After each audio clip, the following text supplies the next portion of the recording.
지금 이 시간에는 여러분들 전체적으로 오리엔테이션이라고 하는 거, 그러니까 OT라고 하죠. 전체적인 세법의 구조하에서 중요한 내용들, 이런 내용들이 어떻게 뼈대를 추려서 공부를 해야 되는가 하는 것을 제시하는 거죠.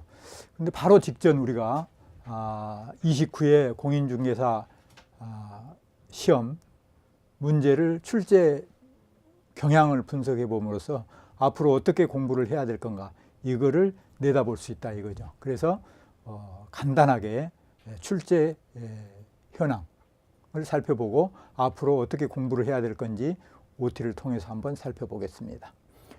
세법의 단원별 출제 비율은 항상 비율은 약간 지방세가 이번에 많이 나왔죠. 조세 총론에서도 보통 한 문제에 나왔는데 두 문제가 나왔고, 그 다음에 지방세가 8문제. 이번에 8문제가 많이 나온 이유는 그동안에 홀대를 받던 등록 면허세, 등록에 대한 등록 면허세가 한 문제도 안 나오거나 어쩌다 한 번씩 한 문제 나왔는데 이번에 단독으로 두 문제가 출제가 됐기 때문에 지방세가 8문제로 조금 많이 출제가 됐습니다. 그 다음에 국세는 6문제 이렇게 출제가 됐었죠. 이번에는 양도소득세가 한 문제 더 적게 나왔습니다. 그래서 보통 7문제 정도 국세가 나오는데 6문제, 한 문제 줄어들었죠. 지방세 한 문제가 더 나온 바람에. 자, 그러면 그동안의 형식별 출제 비율은 어떻게 됐나 한번 살펴볼게요. 기존의 형식대로 오지선다, 그러니까 5개 보기를 주고 틀린 거 골라라, 맞는 거 골라라, 이런 말이죠. 그게 이제 총 16문제 중에 12문제. 그 다음에 박스형이 4문제인데 앞으로 이걸 이제 주의 깊게 살펴봐야 됩니다. 과거에는 예를 들어서 보기 5개를 만들 수 없는 문제는 객관식으로 출제할 수가 없었어요. 출제하지를 않았어요, 교수님들이. 그죠? 그런데 이제는 내용은 중요하고 출제는 하고 싶고 욕구가 막 솟구치는 거죠. 근데 출제 안 할 수는 없잖아요. 그래서 이제는 박스형으로 넣어놓고 보기 4개 정도 넣어놓고 올바른 것, 설명된 것 모두 골라라, 틀린 것, 설명한 것 모두 골라라, 이렇게 나오죠. 요즘에는 과거와 달리 박스형 같은 경우는 답이 없다. 그러니까 0개, 올바른 것이 없는 것도 답으로 나오죠. 또 모두 정답도 나오고. 그래서 공부를 이제 앞으로는 좀 더 폭넓게 기본적이고 핵심적인 내용은 반드시 해야 되고 더 넓게 좀 공부를 해야 되지 않겠는가, 이렇게 보겠습니다. 그래서 총 16문제 중에 기존의 스타일 그대로 12문제, 박스형 4문제 이렇게 출제가 됐습니다. 앞으로 박스형이 한 문제, 두 문제 이런 식으로 쑥 해갈수록 늘어날 경향입니다. 자, 그 다음에 소재별 출제 비율은 전체적으로 조금 전에도 살펴봤듯이 조세 총론에서 2문제 정도 항상 중요하다고 한 것에서 나왔죠. 납세 의무 성립 시기라든가 국세, 지방세 우선권, 세금이 우선하느냐 이렇게 다툴 때 힘센 사람이 이기는 거죠. 힘센 게 뭐예요? 세법에 1순위로 정해진 사람이 힘센 거죠. 그죠?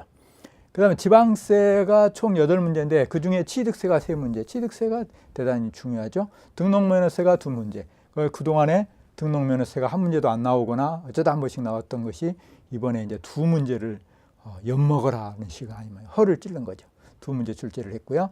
재산세가 3문제, 그 중에 종합부동산세하고 비교해서 혼합내서 한 문제 냈고, 단독으로 종부세 한 문제, 그 다음에 양도소득세가 그동안에 한 6문제, 7문제 나왔는데 한 문제 정도 더 적게 출제가 됐습니다. 따라서 전반적으로 기존에 했던 것하고 거의 같지만 등록면허세만 조금 독특하게 출제가 됐습니다. 자, 그 다음에 이제 지금부터 그러면 지금까지 살펴보고 기출문제 29회 뿐만이 아니고 그전 지금까지 출제했던 것을 종합해서 살펴보면 앞으로 부동산 세법을 어떻게 공부를 해야 될 거냐, 난이도는 어느 정도 해야 될 거냐라는 것을 이 OT를 통해서 살펴볼 수 있습니다. 그리고 혹시 그러지 않겠지만 민법이나 개론, 공법을 공부하다가 시간이 부족했을 때 세법을 몰아치기로 공부하고 싶은데 어디를 공부하고 싶다, 공부를 해야 되는지 잘 모르겠다, 그러면 이 OT를 한번 보면 이렇게 공부하면 세법은 고득점을 맞이할 수 있겠구나, 이렇게 할 수 있습니다. 한마디로 부동산 세법은 부동산 취득, 보유, 양도, 단교 이 3단계의 각각의 세금이 무엇이 해당되는가, 이게 이제 핵심입니다. 그래서 부동산하고 관련돼 가지고 취득, 보유, 양도 이 단계별로 세금이 어떤 것이 해당될까. 그래서 취득 단계 여러분 다 잘 아시죠? 무슨 세금이 가장 핵심이죠? 조금 전에 기출문제에서도 풀어봤듯이 취득세. 뭐 누가 말해도 취득세죠. 취득 그러면 다 세법을 배우지 않는 사람도 취득세 이렇게 생각하죠. 주요한 세무. 실제로 취득세가 취득에 관련된 것은 거의 99% 출제가 되고 있죠. 그 다음에 보유 단계는. 보유 단계는 무슨 세금? 그렇죠. 올해 특히 작년이죠. 29회 시험 치를 때는 많은 세간에 여러 가지 뉴스거리가 되어 있었죠. 종부세, 종합부동산세하고 재산세가 보유 단계에 가장 대종을 이루고 있죠. 물론 더 세밀한 것은 조금 이따 살펴볼 겁니다. 그 다음에 이제 보유고요. 그러면 무슨 단계가 남았죠? 취득 보유? 그렇죠. 양도 단계. 자, 그 다음에 양도 단계를 한번 살펴볼까요? 양도 단계는 어떤 세금이 가장 대종을 이루죠? 가장 중요한 양도소득세죠. 양도소득세. 자, 여기서는 전체적으로 큰 흐름, 우리 시험에 거의 99%를 차지하는 내용들이죠. 좀 더 자세히 한번 살펴보면은 취득 단계에 있어서 취득세인데 이 취득세가 주요 이제 쟁점으로 나오고요. 주요 과목으로. 그 다음에 이제 해당이 되는 것이 바로 지방교육세 등 농어촌 특별세 이런 겁니다. 그러니까 이거를 예를 들어서 지방교육세 그러면 취득세를 내는 사람은 이런 거죠. 상가 1억짜리를 산 사람은 지방교육재정, 교육의 100년 대계를 위해서 그런데 지방교육재정을 위해서 그래서 지방교육세를 좀 덤으로 하나 내라 이렇게 하는 거죠. 덤으로 낸다 이거를 부가세라고 하죠. 부가, 덤세, 덤으로 하나 더 낸다 부가세라고 이렇게 하죠. 부가가치세라고 하면 안 됩니다. 여기 부가가치세는 틀립니다. 거래세라고 생각하면 되고요. 부가가치세. 그래서 여기서 취득세 낸 사람은 지방교육세를 하나 더 내라. 취득세 내는 사람은 농어촌 특별세를 하나 더 내라. 물론 자세하게 나중에 설명을 드리겠습니다만 여기서는 전체적인 큰 그림을 그리는 거니까 취득 단계에 덤으로 하나 더 낸 게 지방교육세, 농어촌 특별세. 그 다음에 예를 들어서 상가 건물을 취득했다고 한다면 부가가치세를 이제 부담을 해야 되겠죠. 또 부가가치세의 일종이 지방소비세. 그러니까 실제는 부가가치세 나중에 이 지방소비세도 설명을 드릴 겁니다만은 우리가 예를 들어서 부가가치세 10% 그러면 10,000원이라고 생각하시면은 총 전체적으로 그러니까 10만 원짜리 물건인가 보죠. 10,000원짜리 부가가치세라고 한다면 실질적으로 부가가치세는 이렇게 부가가치세하고 지방소비세하고 이렇게 구조가 되어 있다면 지소라고 하겠습니다. 그러니까 부가가치세 예를 들어서 1,000원 속에 10,000원 속에 8,900원이 진정한 의미의 부가가치세고요. 8,900원. 예를 들자면 이 금액은 조금 틀릴 수 있습니다. 괜찮습니다. 이해만 하면 됩니다. 1,100원이 지방 소비세라고 해서 이 두 가지를 합해서 10만 원짜리의 10% 10,000원의 부가가치세. 세간에서는 이 10,000원을 부가가치세 10% 이렇게 하죠. 근데 그 속에는 진정한 의미의 부가가치세와 또 지방 소비세가 포함이 됐다. 그 소리입니다. 그래서 실무적으로는 10,000원 부가세 10%예요. 10만 원짜리 10%인 10,000원 이렇게 하죠. 그래서 무슨 말이냐면은 상가를 취득했으면 그 부가가치세를 10%를 주고받고 하는데 그 속에는 진정한 의미의 부가가치세와 지방 소비세가 포함된 개념이다. 그런 뜻입니다. 따라서 부동산 취득할 때 상가를 취득했다고 한다면 부가가치세나 지방 소비세도 해당이 된다. 그 말입니다. 잡으셨습니까? 그 다음에 인지세, 예를 들어서 과세 문서에 해당이 된다면 인지세도 해당이 될 수 있다. 이런 내용입니다. 그래서 덤으로 이렇게 같이 출제가 되고 있습니다. 그래서 취득세가 주요 세목이고 내용도 출제되지만 나머지는 내용까지는 출제되지 않고 이렇게 타이틀 정도. 아셨죠? 그 다음에 보유 단계를 한번 볼까요? 보유 단계도 조금 전에 살펴봤을 때 재산세와 종부세가 대종을 이루고 있죠. 실제로 우리 시험에서도 99%가 여기서 출제가 되고 있고 여기도 부가세를 한번 살펴볼까요? 덤으로 내는 덤세. 자, 보면은 재산세 부과되는 지방교육세. 여기서는 이제 별도로 설명 안 할게요. 나중에 기본 강의할 때 또 자세히 하니까 종합부동산세에 부과되는 농어촌 특별세. 그래서 보유 단계도 부동산을 보유할 때도 지방교육세, 농어촌 특별세도 해당이 되는구나. 그 다음에 지역자원시설세. 지역자원시설세는 너무 어렵게 생각하지 마세요.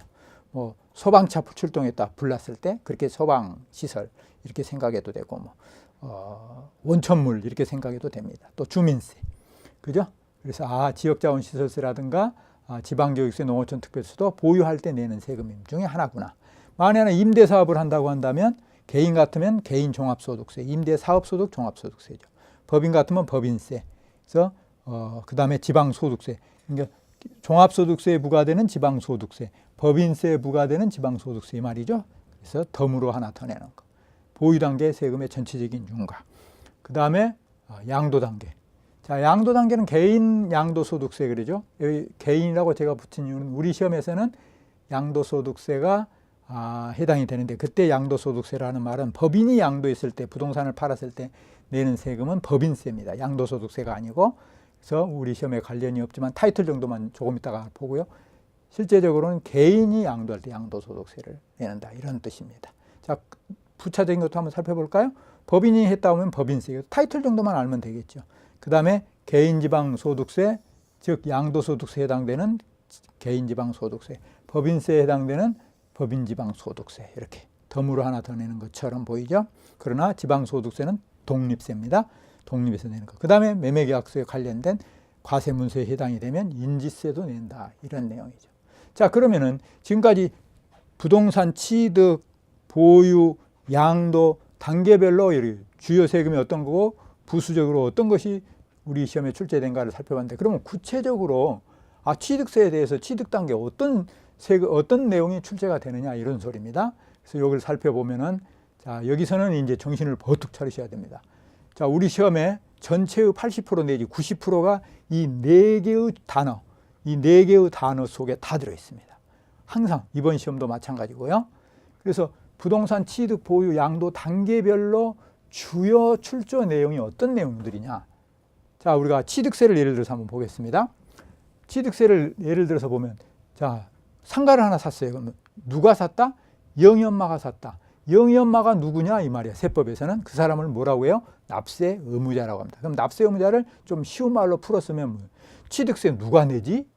취득세 영희 엄마가 내지. 그렇게 한다는 거죠. 그래서 누가 세금을 낼 의무가 있느냐? 그거를 취득세 누가 세금 낼 의무가 있지? 이 말을 취득세 납세 의무자라고 한다. 자, 납세 의무자 누가 세금을 내냐? 누가에 해당되는가? 아셨죠? 빨리 와닿죠? 그렇게 하니까. 그럼 어떤 물건을 취득했는데 취득세 내라고 하지? 과세 대상이라고 합니다. 세금을 부과하는 대상, 세금을 부과하는 납세 의무자, 세금을 납부하는 납세 의무자. 그래도 돼요. 납세 의무자. 그러면 예를 들어서 상가를 1억짜리 샀다? 취득세 내야지. 무엇? 취득세 과세 대상. 어떤 물건을 샀는데 무엇을 취득했는데 이렇게 된다는 거죠. 무엇에 해당되는 과세 대상. 이걸 과세 대상이라고 한다. 세법 용어로는. 우리 쉬운 말로는 무엇을 샀는데, 냉장고 샀는데 취득세 내라고 할까? 아니죠. 그거는 과세 대상으로 열거되지 않았기 때문에. 이해되셨나요? 그래서 취득세 과세 대상. 취득세 누가 내지? 납세 의무자. 취득세, 자, 핸드폰 하나 샀다? 취득세 내야 될까? 안 내도 되는 거죠. 왜? 핸드폰은 취득세 과세 대상으로 열거되지 않았으니까. 그러면 기준 금액은 얼마로 할까? 상가 1억짜리 샀다? 1억? 1억에 대해서 취득세 몇 프로 낼까? 4%? 예를 들자면 400만 원. 이렇게 과표라고도 하죠. 일명 세금을 부과하는 표준이 되는 금액. 표준이 되는. 그래서 기준 금액 얼마로 세금을 매길 거냐. 여기는 무엇을 어떤 물건에 대해서 매길 거냐 그랬죠. 얼마로 취득세를 매길 거냐. 과표, 과세 표준의 문제죠. 그럼 국민들한테 호주머니에 10,000원이 들어가 있는데 그 호주머니 10,000원 속에 세금으로 몇 프로를 떼우냐. 1,000원을 떼우고, 그 다음에 9,000원은 그러면 소비를 할 수 있는, 저축도 할 수 있고 하는 가처분 소득으로 할 수 있도록 할까? 그 주머니에서 어떻게 몇 프로를 뺏어오겠지 하는 거. 부담이 몇 프로냐. 세율 문제라. 자, 그래서 취득세에서 연결해 보면 취득세 납세 의무자가 누구냐? 누가 취득세 납세 의무 있지? 취득세 과세 대상 물건이 무엇이지? 취득세 과표가 얼마지? 취득세는 세율이 몇 프로지? 이 네 가지를 무엇이라고 해요? 자, 납세 의무 성립 요건이라고 한다. 대단히 중요합니다. 세금을 낼 의무가 생겼다, 그 말. 그래서 또는 4대 요소라고도 합니다. 이 네 가지가 우리 전체의 시험에 적게는 80%, 많게는 90%까지. 그러니까 실체적인 내용이죠. 세법 실체적인, 누가 세금을 낼 것이며 어떤 물건에 대해서 낼 것이며 과표 금액은 얼마로 세금을 매길 것이며 부담은 몇 프로로 시킬 거냐. 이게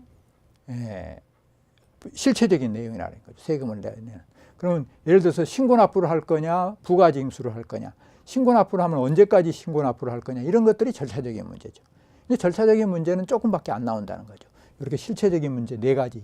납세 의무 성립 요건 4대 요소가 전체의 80% 내지 90%를 출제가 하고 있다. 그 다음에 지금까지는 기본적이고 핵심적인 내용들이 위주로 출제가 됐다. 그래서 다른 과목에 비해서 세법이 고득점할 수 있는, 지금까지는 그렇습니다. 근데 보통 한번 심수를 부리죠. 그래서 제가 볼 때는 2019년도 거는 약간 이보다는 좀 더 지문이 길어지지 않겠는가 그렇게 생각을 합니다. 지문이 길어진다는 말은 시간을 많이 뺏는 작전으로 할 거다. 아주 한꺼번에 이렇게 난이도를 높이지는 못할 것 같고. 자, 그래서 이제 이왕한 김에 양도소득세도 한번 적용을 해볼까요?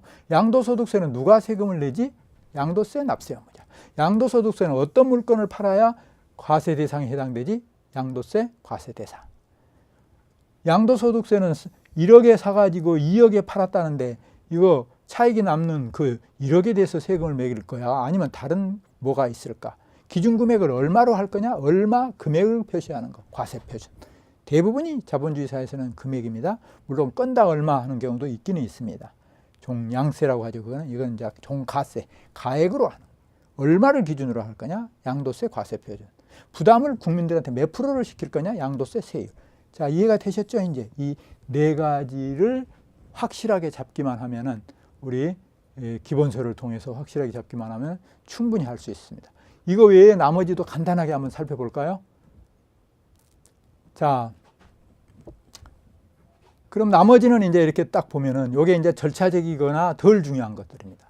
자, 기준일자는 언제를 기준으로 할 거냐? 예를 들자면 취득 시기 문제라든가, 양도 시기 문제라든가 이런 거, 또는 재산세 보유 과세는 과세 기준일이라든가, 언제를 기준으로, 언제, 어느 기관에 납세지, 세금의 소관청을 말하는 거죠. 구청이 될까요?